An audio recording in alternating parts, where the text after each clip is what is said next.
com acervos medievais, Perfeito. com ruas medievais. Interessante quando se vai a Coimbra, por exemplo, que você vê nitidamente a parte velha da parte nova da cidade, e eu suponho que não haja muita coisa que se possa fazer. Aliás, seria um crime tentar, por exemplo, endireitar aquelas ruas que seguem curiosamente a lógica da enxurrada. Você percebe nitidamente que aquela coisa...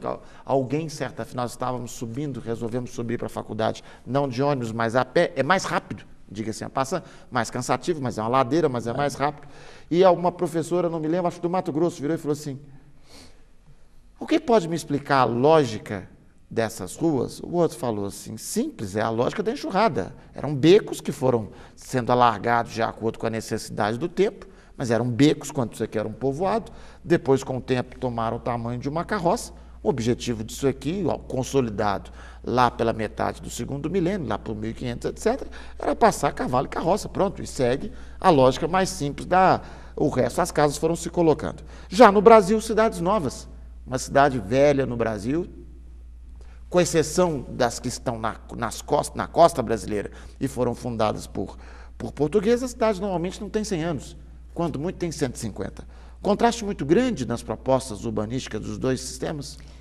Veja bem, nós podemos aproveitar, digamos assim, a experiência pela qual eles já passaram.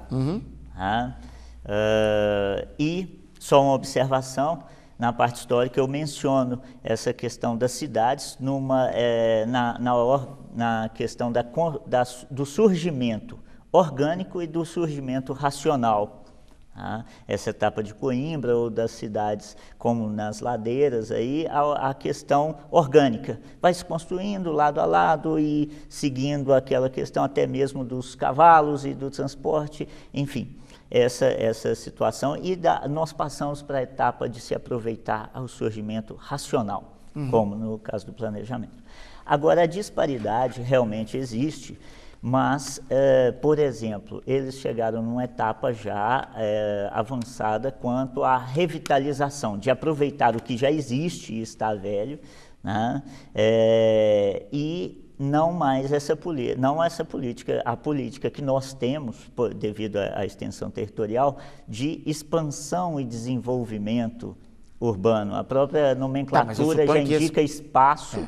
E uma situação nova. Mas, quer dizer, nova para a maioria das cidades brasileiras, mas Ouro Preto vive esse problema, Congonhas vive esse problema, Mariana vive esse problema, o Rio de Janeiro está tendo que enfrentar esse problema. Ou seja, o Rio de Janeiro é engraçadíssimo, porque se você vai para o lado da Barra, é uma cidade nova nascendo, é preciso conter, dar ordem.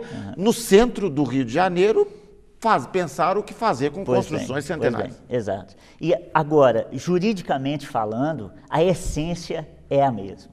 A essência é a mesma. Função social da propriedade, questão de, por exemplo, nos princípios constitucionais, a gente deve falar deles, mas todos aplicáveis à nossa ordem. Todos aplicáveis à nossa ordem, porque os princípios vão reger e ser diretrizes do que vai ser hierarquicamente concretizado lá no plano diretor. Portugal até possui planos municipais, tem o plano diretor, plano de urbanização e plano de pormenor. Cada um deles sistematicamente regulamentado, prevista a matéria de cada um, o alcance de cada um, a validade, a revisão, a elaboração, tudo devidamente previsto. Nós temos uma federação sui generis. Nós temos uma federação que não é uma federação apenas de estados, mas é uma federação de estados e municípios. Quando a gente olha para a elaboração da Constituição de 1988, a gente olha para a Constituinte, nós verificamos que uma das grandes vitoriosos, um dos grandes movimentos vitoriosos foi o municipalismo. Curiosamente, na hora que nós deixamos a fase de positivar